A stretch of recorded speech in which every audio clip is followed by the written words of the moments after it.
Today we are going to talk about my years of experience and what I have learned in my journey as a licensed mortgage loan originator. Hello, this is David Xie with the Xie Mortgage Team, and I'm a broker with Nexa Mortgage. I'll just give you guys a rundown of what I've done, okay? So I started out as a correspondent lender. I started out as a direct lender, working for a direct lending company. And then I kind of moved to a correspondent lender. And then I moved to a banker, working at a bank and offering bank products. And then I moved back into the correspondent space. One of the things that we would hear a lot is the pendulum, right? So if you're in the loan officing space, you would hear about the pendulum. Yeah, sometimes it's more favorable to the brokers, sometimes more favorable to the lenders. Doing this long enough, I kind of wanted to educate you so when you do go out there, you do know what to look for. I'm not going to talk about the good, bad, and the ugly. I'll just tell you what the differences are and how to shop for your lender. So we'll start with my first one, okay, a direct lender. The direct lender was great. We had very transparent guidelines. We had very transparent pricing. Had great leadership there because, they were all about the value of their company, and it was great.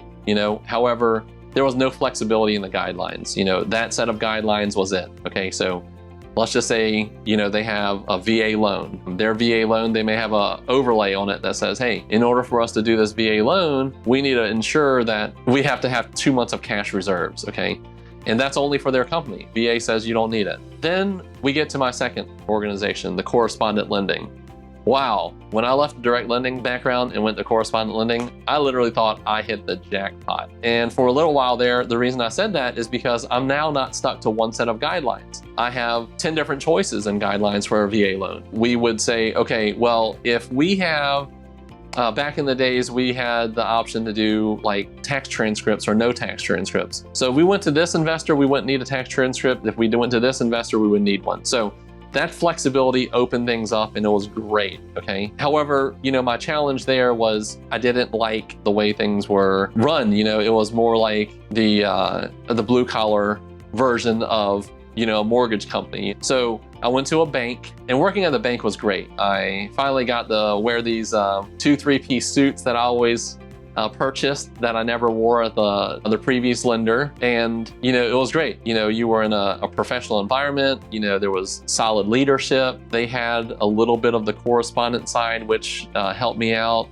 and, really, took my business to that next level, shaking hands and kissing babies with the people that you would want to know and needed to know in town to, if you needed a favor, hold hey, I want to make sure this happened or that happened, that was the place to be. So that was good at that time.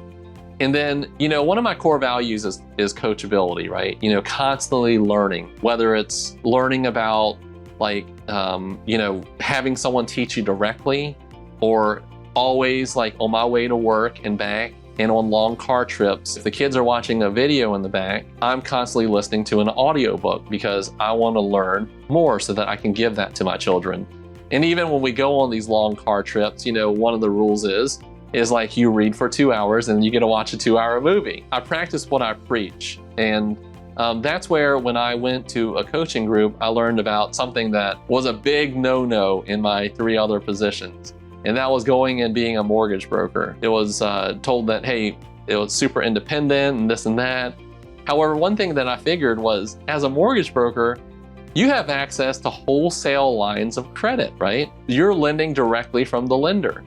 And when you have that access and you have the correspondent side so that you can choose from multiple lenders, you're now able to offer literally the best pricing. It could be, there's a triangle that I always talk about in the contractor world. There's price, there's speed, and there's quality, okay? And I would say you have the same thing in the broker world, right? If you want to get the fastest speed, it may not be the best price, but that option's available for you. If you want the best quality, then, we can give you that as well.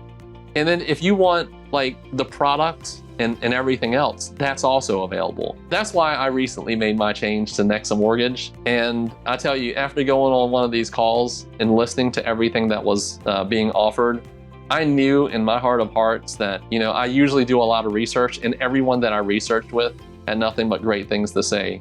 And that's why I'm here. And that's why, I wanted to kind of like talk to you guys about the differences in the different lending organizations. I've had times where loans have been denied in-house at the Correspondent. However, we take it out to the broker. The account executive says, yes, this is a doable deal. We read the guidelines right. I ran it by the top of my underwriting manager and we got it done. And without that broker channel in the past at my previous position, there would have been loans that were denied. If you want to know more about this and know your options, or even if you want a second opinion, I don't care. I will talk to you 7 days a week, any time of the day. My name is David Xie. I'm with the Xie Mortgage team. I can be reached at 757-478-8493. All right, bye.